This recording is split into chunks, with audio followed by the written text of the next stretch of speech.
श्री कृष्णा। राधे राधे दोस्तों, आप सभी को विजया एकादशी की हार्दिक शुभकामनाएं।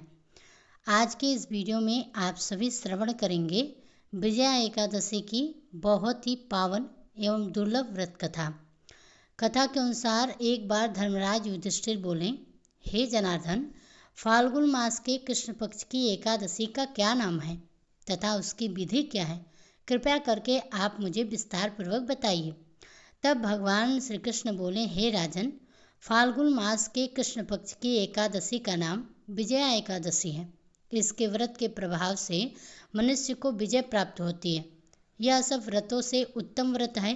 इस विजया एकादशी के महात्म्य के श्रवण व पठन से समस्त पाप का नाश होता है। एवं एक बार मैं देवर्षि नारद ने जगत पिता ब्रह्मा जी से कहा, महाराज, आप मुझसे फाल्गुन मास के कृष्ण पक्ष की एकादशी विधान कहिए। ब्रह्मा जी कहने लगे कि हे नारद, विजया एकादशी का व्रत पुराने तथा नए पापों का नाश करने वाला है। इस विजया एकादशी की विधि मैंने आज तक किसी से भी नहीं कही। यह समस्त मनुष्यों को विजय प्रदान करती है। त्रेता युग में मर्यादा पुरुषोत्तम श्री रामचंद्र जी को जब 14 वर्ष का वनवास हो गया था, तब वे श्री लक्ष्मण जी तथा सीता जी सहित पंचवटी में निवास करने लगे। वहां पर दुष्ट रावण ने जब सीता जी का हरण कर लिया, तब इस समाचार से श्री रामचंद्र जी तथा लक्ष्मण जी अत्यंत ही व्याकुल हुए और सीता जी के खोज में चल दिए। घूमते घूमते जब वे मरणासन जटायु के पास पहुँचे, तो जटायु उन्हें सीता जी का वृतांत सुनाकर स्वर्गलोक को चला गया। कुछ आगे जाकर उनकी सुग्रीव से मित्रता हुई और बाली का वध किया। हनुमान जी ने लंका में जाकर सीता जी का पता लगाया और उनसे श्री रामचंद्र जी और सुग्रीव की मित्रता का वर्णन किया। वहां से लौटकर हनुमान जी ने भगवान राम के पास आकर सब समाचार कहे। श्री रामचंद्र जी ने वानर सेना सहित सुग्रीव की संपत्ति से लंका को प्रस्थान किया। जब श्री रामचंद्र जी समुद्र से किनारे पहुँचे, तब उन्होंने मगरमच्छ आदि से युक्त उस अगाध समुद्र को देखकर लक्ष्मण जी से कहा कि इस समुद्र को हम किस प्रकार से पार करेंगे। तब श्री लक्ष्मण जी ने कहा कि हे पुराण पुरुषोत्तम, आप आदि पुरुष हैं, सब कुछ जानते हैं। यहाँ से आधा योजन दूर पर कुमारी द्वीप में वकलादभ्य नाम के मुनि रहते हैं। उन्होंने अनेक ब्रह्म देखे हैं। आप उनके पास जाकर इसका उपाय पूछें। लक्ष्मण जी के इस प्रकार के वचन सुनकर श्री रामचंद्र जी वकलादाभ्य ऋषि के पास गए और उनको प्रणाम करके बैठ गए। मुनि ने भी उनको मनुष्य के रूप धारण किए हुए पुराण पुरुषोत्तम समझकर उनसे पूछा कि हे राम, आपका आना कैसे हुआ? रामचंद्र जी कहने लगे कि हे ऋषि, मैं अपनी सेना सहित यहाँ आया हूँ और राक्षसों को जीतने के लिए लंका जा रहा हूँ। आप कृपा करके समुद्र पार करने का कोई उपाय बतलाइए। मैं इसी कारण आपके पास आया हूँ। वकदालभ्य ऋषि बोले, हे राम, फाल्गुन मास के कृष्ण पक्ष की एकादशी का उत्तम व्रत करने से निश्चय ही आपकी विजय होगी। साथ ही आप समुद्र भी अवश्य पार कर लेंगे। इस व्रत की विधि यह है कि दशमी के दिन स्वर्ण, चांदी, तांबा या मिट्टी का एक घड़ा बनाएं। उस घड़े को जल से भरकर तथा 5 पल्लव रख वेदिका पर स्थापित करें। उस घड़े के नीचे सतनजा और ऊपर जौ रखें। उस पर श्री नारायण भगवान की स्वर्ण की मूर्ति स्थापित करें। एकादशी के दिन स्नान आदि से निवृत्त होकर धूप, दीप, नैवेद्य, नारियल आदि से भगवान की पूजा करें। उसके पश्चात घड़े के सामने बैठकर दिन व्यतीत करें और रात्रि को भी उसी प्रकार बैठे रहकर जागरण करें। द्वादशी के दिन नित्य नियम से निवृत्त होकर उस घड़े को ब्राह्मण को दे दें। हे राम, यदि तुम भी इस व्रत को सेनापतियों सहित करोगे तो तुम्हारी विजय अवश्य होगी। श्री रामचंद्र जी ने ऋषि के कथनानुसार इस व्रत को किया और इसके प्रभाव से दैत्यों पर विजय पाई। अतः हे राजन, जो कोई मनुष्य विधि पूर्वक इस व्रत को करेगा, दोनों लोकों में उसकी अवश्य विजय होगी। श्री ब्रह्मा जी ने नारद जी से कहा कि हे पुत्र, जो कोई इस व्रत के महात्म्य को पढ़ता है या सुनता है, उसको वाजपेयी यज्ञ के समान पुण्य फल की प्राप्ति होती है। तो एक बार प्रेम से सच्चे मन से बोलिए, ओम श्री विष्णुवे नमः, ओम वासुदेवाय नमः। अब आइए सुनिए एकादशी माता की कथा। सनातन धर्म में एकादशी तिथि का अत्यंत ही महत्व है। यह तिथि भगवान विष्णु को समर्पित मानी जाती है और इस दिन व्रत करने से व्यक्ति को समस्त पापों से मुक्ति मिलती है। ऐसी मान्यता है कि एकादशी का व्रत करने से न केवल वर्तमान जन्म के दोष समाप्त होते हैं, बल्कि यह व्रत मोक्ष प्रदान करने वाला भी होता है। एकादशी माता की कथा को सुनने और पढ़ने से पुण्य की प्राप्ति होती है। यह कथा भक्तों के लिए प्रेरणा और आस्था का स्रोत है। आइए अब सुनते हैं एकादशी माता की पौराणिक कथा। प्राचीन काल की बात है, जब अधर्म और असुर प्रवृत्तियों का अत्यधिक प्रभाव बढ़ गया था। पृथ्वी पर चारों ओर पाप और अनाचार का बोलाबाला था। तब दानवों का एक अत्यंत ही बलशाली राजा था, जिसका नाम था मुर। वह बहुत ही क्रूर और दुष्ट प्रवृत्ति का था। उसने अपने बल से सभी देवताओं को पराजित कर दिया था, स्वर्गलोक पर भी अधिकार कर लिया था। इससे घबराकर देवताओं ने भगवान विष्णु की शरण ली और उनसे विनती की कि हे भगवान, इस दुष्ट दैत्य मुर के अत्याचार से हम सभी त्रस्त हैं। इसका विनाश किए बिना हम सभी को शांति नहीं मिलेगी। कृपया इसका संहार करें और हमें भय से मुक्त करें। देवताओं की प्रार्थना को सुनकर भगवान विष्णु ने उन्हें आश्वासन दिया और वे स्वयं इस असुर का वध करेंगे। भगवान विष्णु ने दैत्यों के युद्ध करने के लिए चक्रायुध रूप धारण किया और सीधे मुरमुरासुर के नगर चंद्रवती में पहुँचे। वहाँ उन्होंने मुरासुर को युद्ध में के लिए ललकारा। दैत्य मुर को यह जब पता चला कि स्वयं भगवान विष्णु उनसे युद्ध करने आए हैं, तो वह अत्यंत ही क्रोधित हो गया।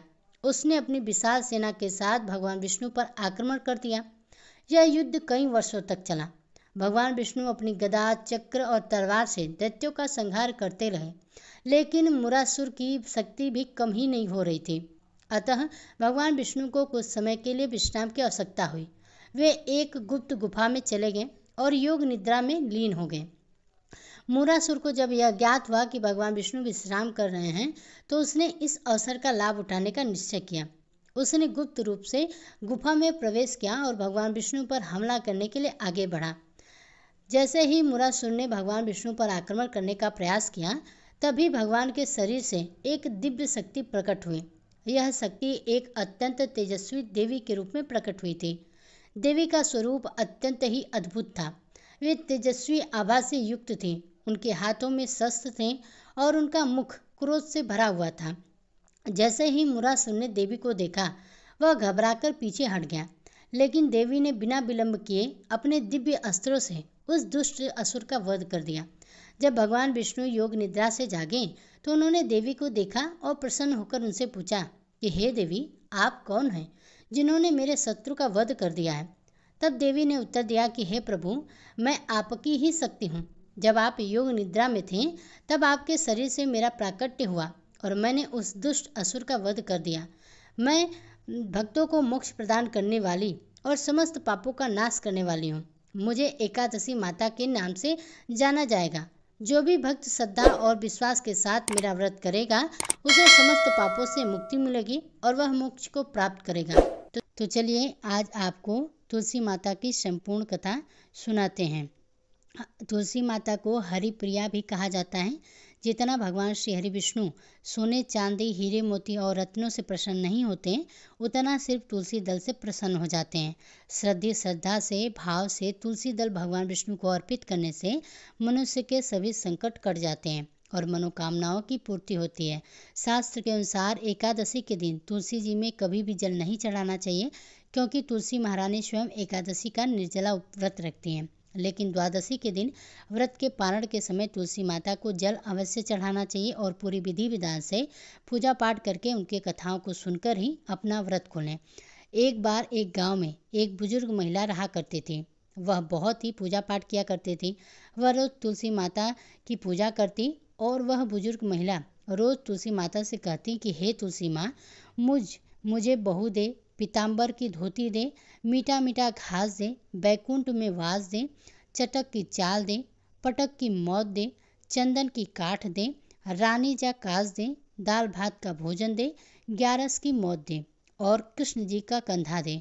वह बुजुर्ग महिला हर महीने में तुलसी माता की रोज पूजा करती और उनके बिड़ले को रोज सींचती।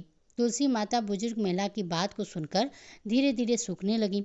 तभी भगवान श्री कृष्ण ने देखा कि तुलसी माता सूख रही हैं और एक दिन भगवान श्री कृष्ण तुलसी माता के पास प्रकट हुए और भगवान श्री कृष्ण जी ने तुलसी माता से पूछा कि हे तुलसी, तुम क्यों सूखती जा रही हो? सभी महिलाएं तुम्हारी पूजा करती हैं और तुमको रोज सींचती हैं, लेकिन फिर भी तुम सूखती जा रही हो, इसका क्या कारण है? जिसके बाद तुलसी माता ने भगवान श्री कृष्ण से कहा कि हे प्रभु, एक बुजुर्ग महिला मेरे पास रोज आती है और रोज एक ही बात बोलती है कि हे तुलसी माता, सबकी दाता, मैं तेरा बिरला सींचती हूँ, तुम मुझे बहू दे, पीताम्बर की धोती दे, मीठा घास दे, बैकुंठ में वास दे, चटक की चाल दे, पटक की मौत दे, चंदन का काट दे, रानी सा राज दे, दाल भात का भोजन दे, ग्यारस की मौत दे और श्री कृष्ण जी का कंधा दे। मैं उस बुजुर्ग महिला की सारी मनोकामनाएं पूरी तो कर सकती हूँ, लेकिन उसकी एक मनोकामना पूरी नहीं कर सकती। मैं श्री कृष्ण जी का कंधा कहाँ से दूंगी? भगवान श्री कृष्ण जी तुलसी माता की बात को सुनकर जोर जोर से हंसने लगे और फिर भगवान श्री कृष्ण जी ने तुलसी माता जी से कहा कि तुम चिंता मत करो, जब वह बुजुर्ग महिला की मृत्यु होगी तब मौके पर मैं और आप ही कंधा दे देंगे। आप सुबह जब वह पूजा करने आए तब कह देना कि सब कुछ तुम्हें मिल जाएगा। कुछ दिनों बाद वह वृद्ध महिला ठोकर खाकर रास्ते में गिरकर मर गई। पूरे गांव के सभी लोग आए और उस महिला को सभी लोग धर्मात्मा मानते थे। उसको तुलसी जी की डोकरी कहते थे। उसके परिवार में कोई भी नहीं था, इसलिए गांव वालों ने ही उसके अंतिम संस्कार करने की योजना बनाई और उसे नहलाकर जब बैकुंठी पर बैठाने के लिए उसे उठाने लगे तो उसके मृत शरीर पर इतना भारी हो गया था कि उसे कोई उठा नहीं पाया। यह सब देखकर वहाँ के सभी लोग तरह तरह की बातें करने लगे और कहने लगे कि यह इतना पूजा पाठ करती थी, हर समय माला फेरती थी, इसलिए यह इतनी भारी हो गई है। वहीं पूरा गांव में चर्चा होने लगी कि डोकरी माई कोई भक्ति नहीं करती थी, यह छल कपट करती थी। हम जिसे धर्मात्मा समझते थे वह पापी है, जो कि किसी से भी नहीं उठ पा रही है। यह इसके कर्मों की सजा है। इधर भगवान ने सोचा कि मेरे भक्तों की निंदा हो रही है, इसलिए भगवान ने बूढ़े ब्राह्मण का भेष धारण करके वहाँ पर आए और वहाँ एक पर एकत्रित लोगों से पूछने लगे कि यहाँ पर भीड़ क्यों लगी है, जिससे लोग कहने लगे कि यह डोकरी माई मर गई है और पाप इतना था कि जिससे यह उठ भी नहीं पा रही है। सब उठाकर उठाकर थक गए हैं। तब ब्राह्मण ने कहा कि मुझे एक बार डोकरी के कानों में कहने दो, फिर वह देखो कैसे उठती है। तो सभी लोग ने कहा कि आप भी प्रयास करके देख लीजिए। तब भगवान ने उस वृद्ध महिला के कानों में कहा कि हे डोकरी माई, देखो मैं आ गया। जो डोकरी पूजा करते समय शब्द कहती थी वह शब्द उसके कानों में कहने लगे, तू बिरला सींच, तेरा मैं करूँ निस्तारा, मेरा डोकरी माई बहू ले, बेटी ले, पोता ले, लड्डू ले, पीताम्बर की धोती ले, गहना ले, घी का घड़ा ले, मीठा मीठा खीर और पूड़ी ले, दाल भात का भोजन ले, धन दौलत ले, बेटा पोता को काम ले, तुलसी माता को पत्ता ले, मुंह में गंगा जल ले, ग्यारस को दिन ले, चंदन को दाग ले, श्री कृष्ण का कंधा ले। इतना सुनते ही डोकरी माई हल्की हो गई। भगवान ने बोला आओ और उसको उठाओ। भगवान ने हाथ लगाया और डोकरी माई उठ गई। सबको बड़ा ही आश्चर्य हुआ। उसे खूब धूमधाम से ले जाया गया। भगवान उसे अपने कंधे पर लेकर गए और पूरे गांव में इसकी चर्चा होने लगी, जिससे कि उसको मुक्ति मिल गई और वह बैकुंठ में चली गई। सभी लोग देखते रह गए। सभी लोगों ने देखा कि शमशान घाट तक तो ब्राह्मण साथी आया था, लेकिन अब वह दिखाई नहीं दे रहा है। इससे लोगों को समझ में आ गया कि वह कोई और नहीं, स्वयं भगवान ही बूढ़े ब्राह्मण के रूप में आए थे। तो बोलिए श्री विष्णु भगवान की जय, श्री राधा कृष्ण भगवान की जय।